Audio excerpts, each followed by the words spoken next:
This is what we have discussed in our last class, like what you mean by byte addressable memory, what is meant by a word, what is a word length, what is big endian and little endian, what are the different types of instructions based on the number of operands as well as the function.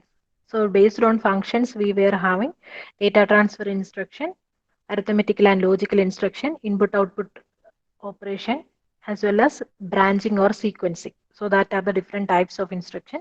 And then we discussed about what is big endian and little endian. If the MSB is having lower order address, that is called big endian, and the MSB is having the LSB is having the lower order address, it is called little endian. And word means from memory we are taking the data as a single unit, and that we will be calling as a word. It may contain multiple bits together. So the number of bits we can call as word length. Number of bits present inside a word is called as word length. And byte addressable memory means corresponding to every byte we are giving a memory location address. So that are the things we have discussed in our last class. Today we are discussing about what is meant by sequential or branching instruction and how it will be executing inside the program. So before going into that, we will be looking into what is an instruction or how instruction will be executing. So first operation is fetching the instruction. I already introduced that term. Fetching the instruction means processor is taking that instruction from the memory. That is called fetching the instruction. And then it is, you know, that it will be coming into the instruction register. After that it will be decoding and executing. That are the few stages. We will see it in detail later. So at least you know that it will be taken from the memory and it is decoding and executing by the processor. Now we'll be going into an example, and that will give you a clear idea about how the program will be stored inside the memory. So the program will be storing inside the memory. This is actually an program which is doing the operation C is equal to A plus B. That is the operation it is doing.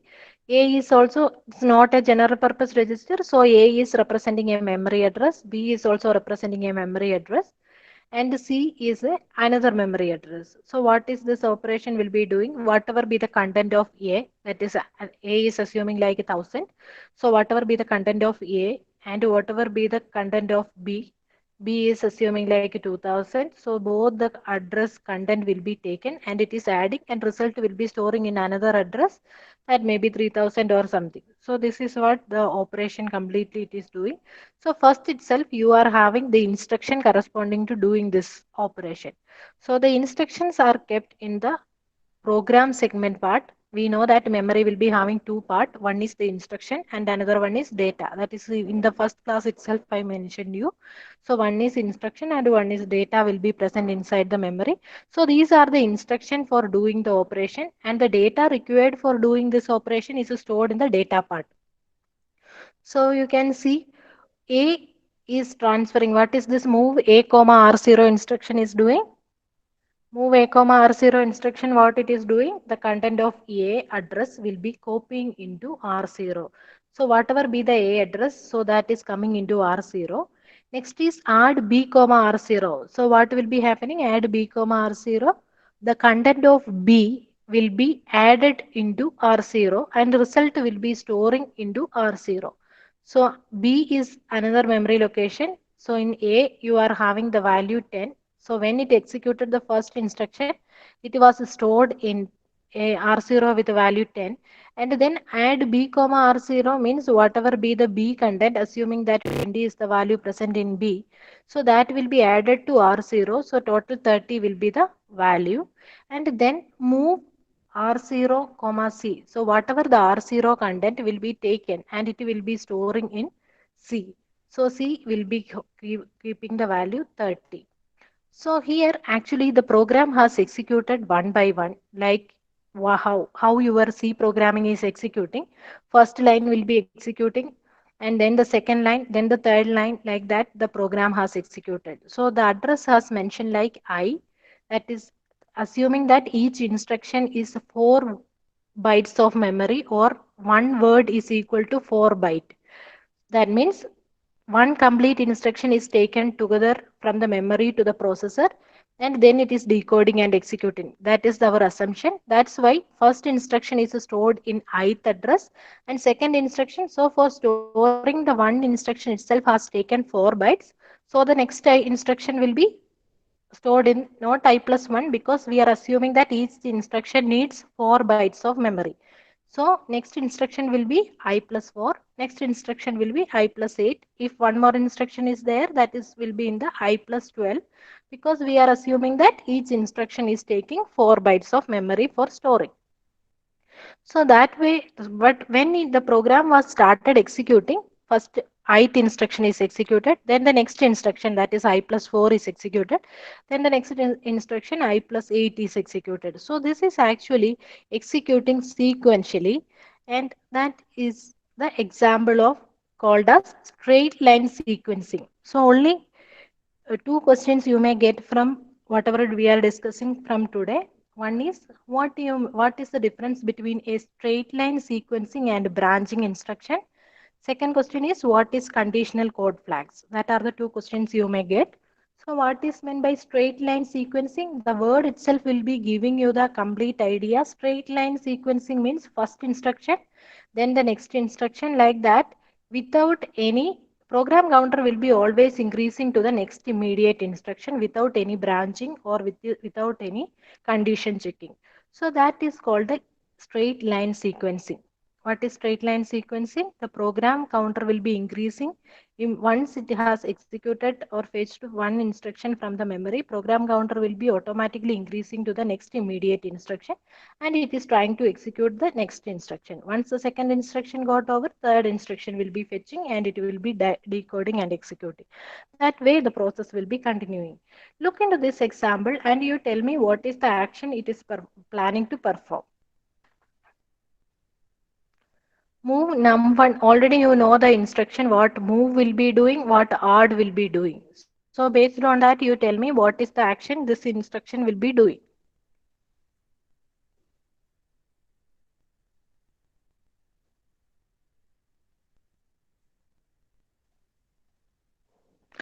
You want someone's name I should call?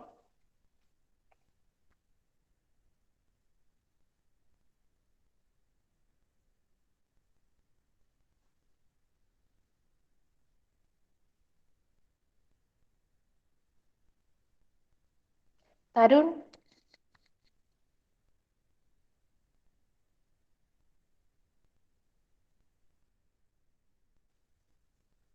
Tarun? Even if it is wrong also it's fine. You can just look into the example and tell me what is the action it will be performing. Tarun Teja. Are you there?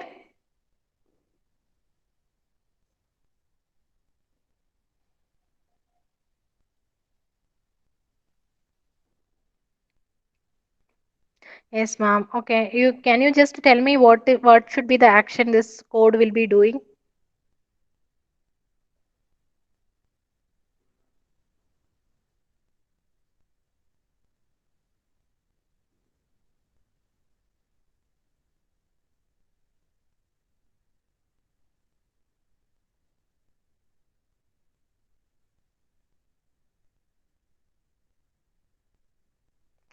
Chirag Raju. Yes, ma'am. Tell me what is the action this instruction will be doing?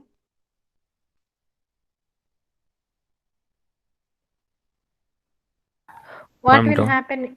Uh, what will happen? Move num1 comma r0. Ma'am, Num1 is assume that one number 20. Okay, num1 is right. having one a number 20. What will happen?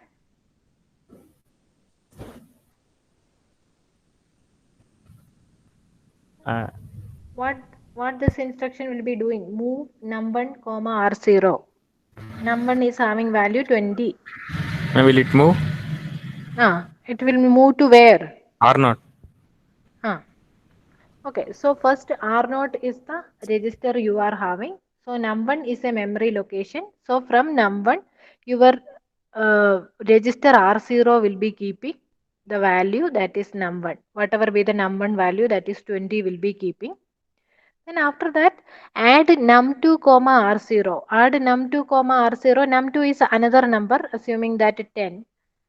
Num2 is another number. Add num2 comma r0. What will happen in this instruction? Uh, 1 minute. I will ask to someone else. Gopika? Yes, ma'am.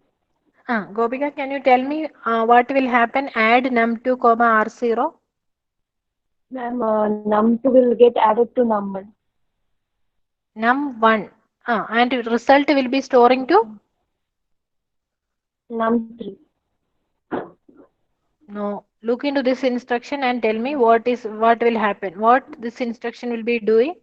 Add a comma b. What is that instruction will be doing? And we will get added. And result will be storing in B. b. Okay. Same way you tell me how this will happen. Add num2 comma r0.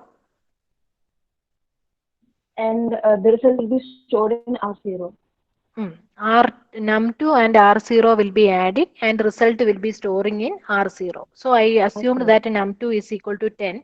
So 10 plus initial value of r0 was already 20. So 20 plus 10, 30. That result will be storing in r0. Again add num3 comma r0. That means the third number will be taken and that will also be added to r0. Good. R0. Okay, fine. Yes. So like that, what will be doing? Total n numbers. You can see num1, num2, num3, num So total n numbers are adding and result will be storing in R0.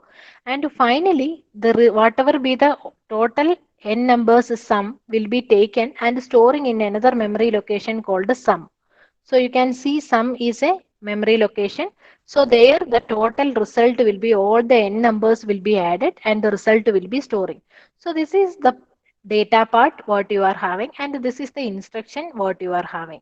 In the memory I told you are having instruction and memory, sorry, data. And so in the instruction will be taken the data from the data part. So sum is actually a memory location number. Assume that 1000 or 2000. So in the same way, 1000 is the address.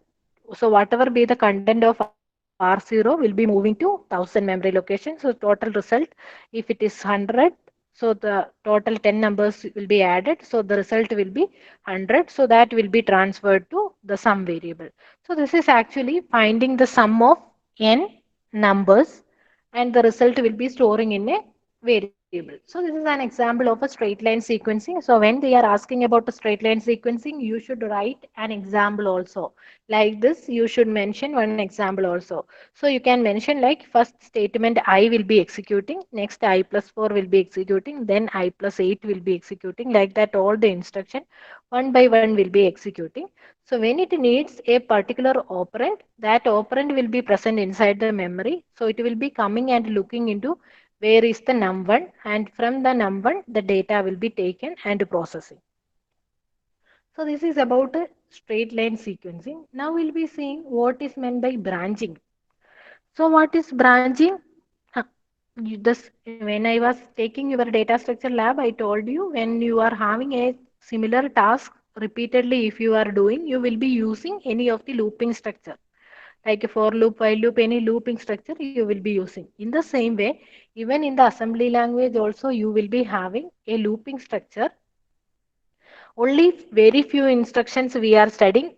Complete instruction set for a particular processor you will study in your microprocessor class. So here only very few instruction set and that many times I was informed you about what are the instruction. One is move, then is add.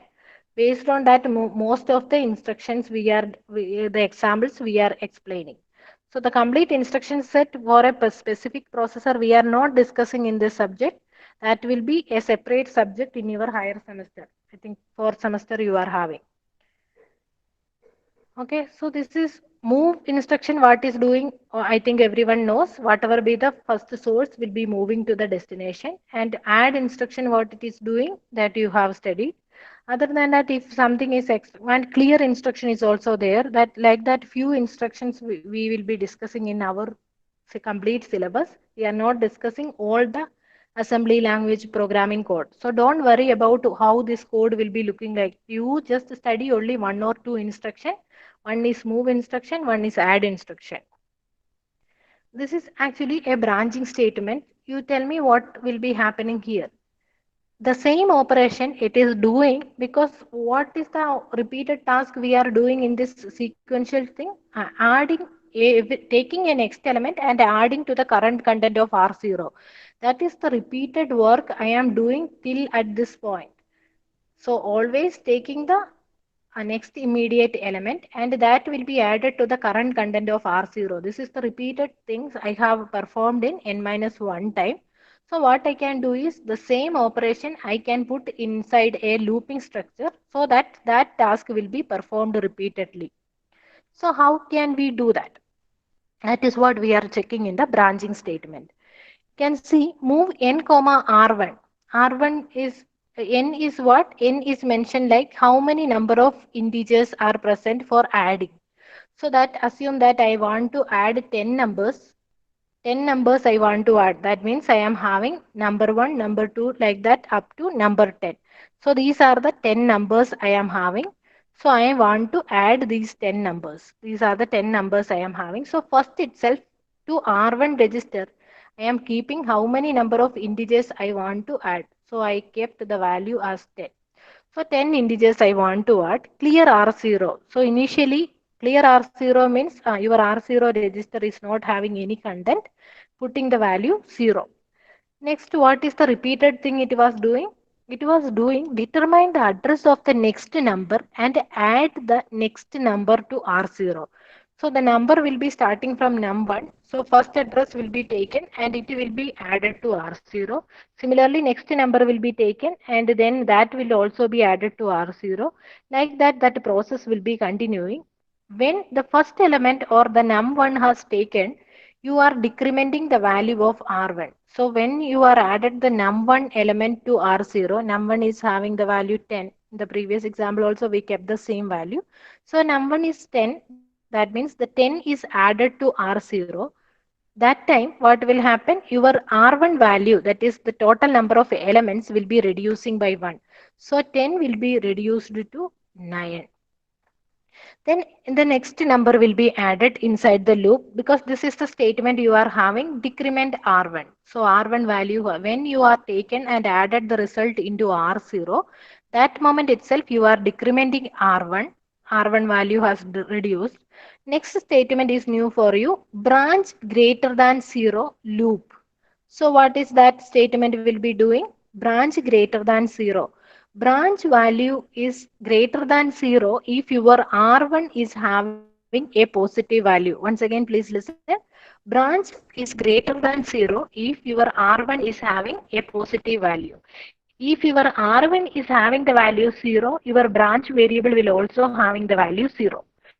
So here your R1 is having the value 9. That means branch greater than 0 is satisfying the condition. That means 9 is greater than 0. So that it will be going into the loop. That is actually a memory address that was specified over here. So assume that that loop address is 2500. So loop is just a variable that is representing one address. So branch greater than 0, again it is going to 2500. What is 2500? 2500, we are actually starting the looping structure. Again the next number will be taken and that will be added to R0 and again decrementing R1. So 9 will be changing to 8 in this point, and again checking whether the branch is greater than 0, 8 is greater than 0. So again it will be going into loop statement, that is the next number will be taken and it is added to R0. That process will be continuing 10 times for accessing all the 10 elements. So that first it was having the value 10, 9, like that it finally it is reaching the value 0. That time branch greater than 0, 0 greater than 0 will be checking. That time the condition is not satisfying. So it will be coming out of the loop, because the condition is not set. If condition satisfies, you are going into the looping address. What is the looping address? 2500. So it is going into 2500 and again it is started executing. But once this condition 0, branch is having the value 0, that is R1 is no, having the value 0, that time even branch also have the value 0. That time your condition fails. When condition fails, it will be taking the next immediate instruction like move R0 comma sum. So whatever be the final R0 content, that is the summation of all 10 numbers, will be moving into the sum variable. So that will be final result will be giving like a 100. Whatever the summation value you are getting will be transferred into sum variable. So this is actually similar to your for loop. So in for loop you are having certain condition like I equal to 0,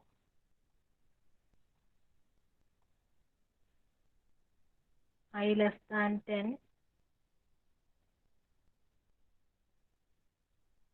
I plus plus.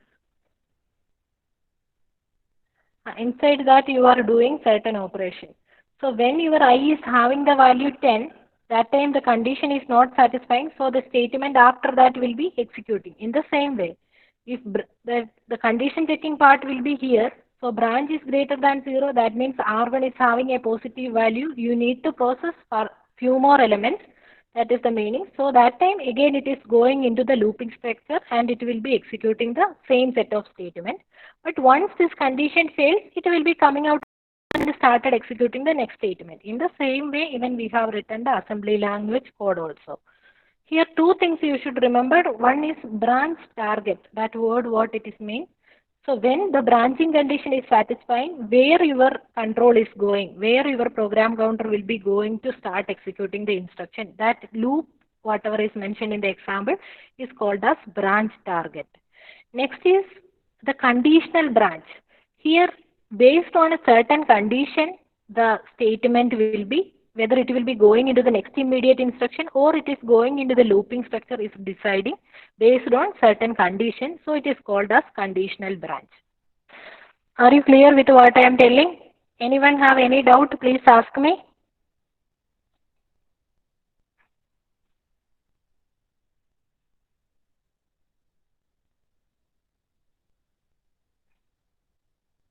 Are you clear with what I am telling? Please give me a response.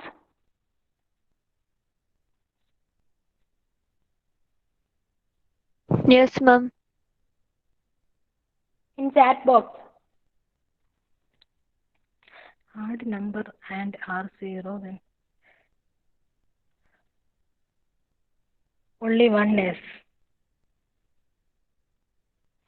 2.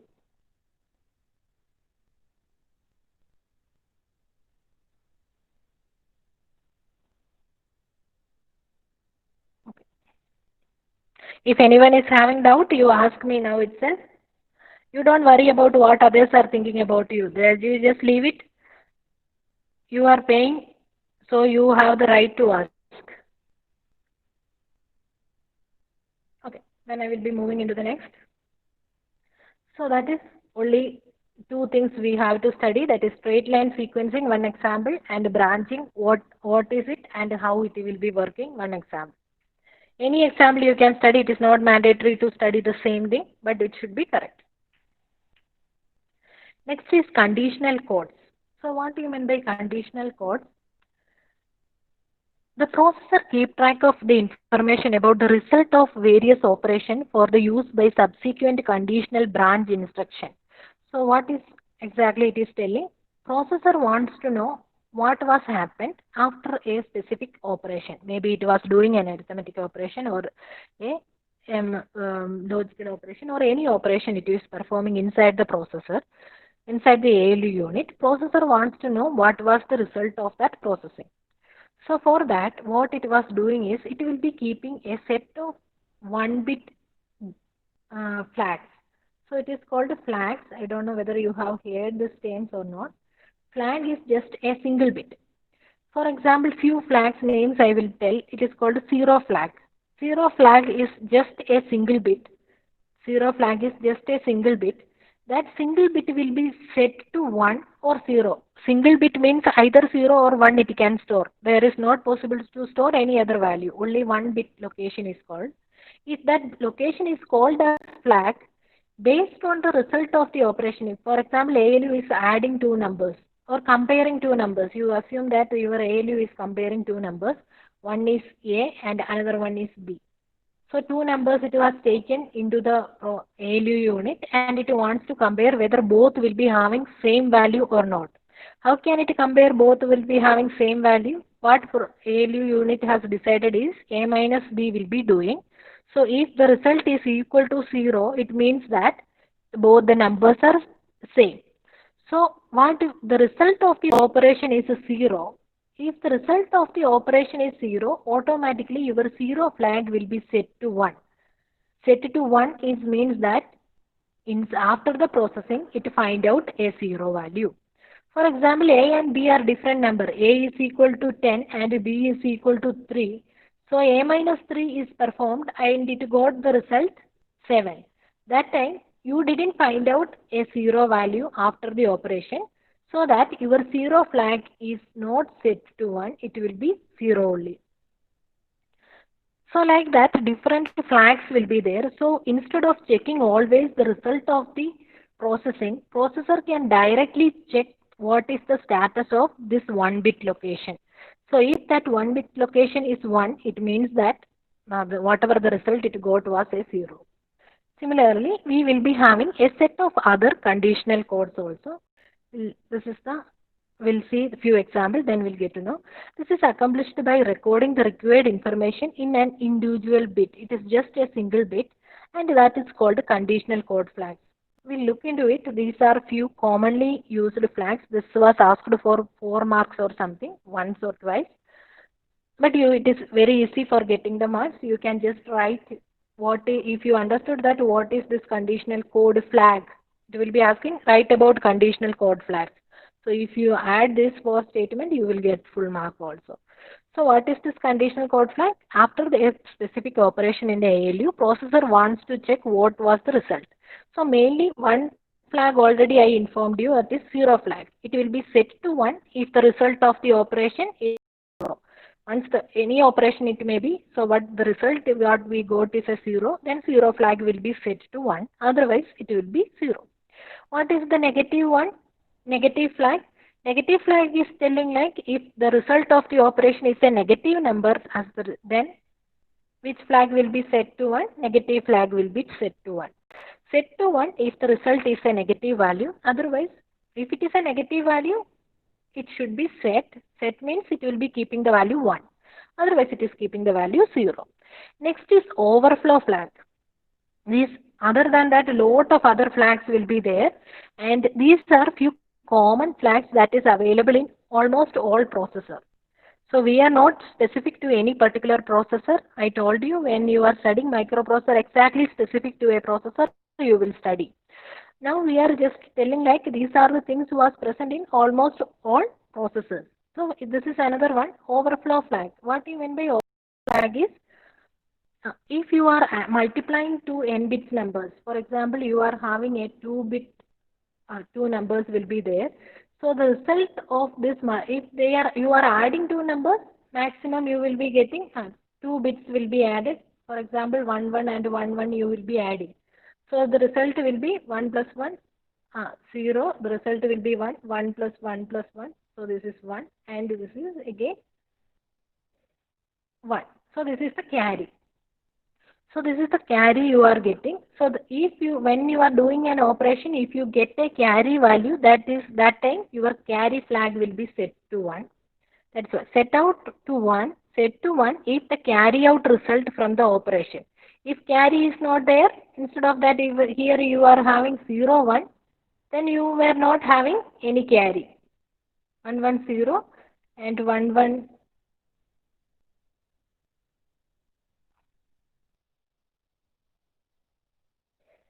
Okay, 1 0 0 1 you are adding. That time you are not getting any carry. That time your carry flag will be set to 0. Otherwise, if carry is present after any operation, your carry flag will be set to 1. Then what will be overflow means?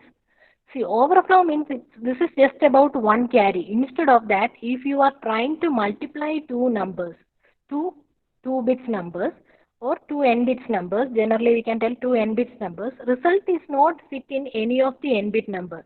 So it will be having so many other extra bit also. So we are assuming that the result can also be fit in a n bit register or n bit location, but the result will be having so many other extra memory locations. So it won't be fit in the assigned memory location. So that time we will be calling it as overflow. So set to 1 if arithmetic overflow occur. We are assuming that some n bit register is sufficient for storing the result. But after the operation, that n bit is not sufficient for storing the complete operation. That time we will be calling as overflow will be happened. That time your overflow flag has set as 1, otherwise it will be 0. So that are the four registers you are having. Negative, if the result of operation is negative, you will be getting negative flag. If result is 0, then the 0 flag will be set. Result is not fitting in the assigned memory location, that time overflow flag will be set. If the result is not making a carry, then the carry flag will be set. So negative and 0 flag will be used in arithmetic and logical operation, and usually the overflow as well as the carry flag will be set during arithmetic operation. We see an example. This is an example, so we will see what it is doing. So you can, I am not explaining what is happening when you are adding these numbers, assuming that you know that. So it will be adding the result, and you got a carry, so the carry flag is set to 1. And it is checking like whether the result what it got is a 0 or not. If the result is 0, then the 0 flag will be set to 1. But we got some other value, so the result is not 0, so 0 flag is reset to 0. Then the most significant bit of a number, that will be representing the sign of the number. So if the most significant bit of a number is 1, so it means that it is a negative number. So the negative flag will be set to 1. So if this is not making any operation, any overflow, so only one carry has generated, that we kept as carry flag is set to 1, so that we can keep a overflow flag as 0. Okay, this is all about today's class. And why I am stopping now is next topic is very, very important, and it will take anyway one complete hour. So I can't do anything on that. That is a sure question from your first module. More than that, last time it didn't ask. I think it is for some 4 mark or something has asked. So definitely this question you will get for year. So addressing modes is the one we will be discussing in our next session. If you have any other doubts, so mainly 2 things we have discussed in today's section. One is what is conditional code flags and what is branching and sequential instruction. Few people are joining now.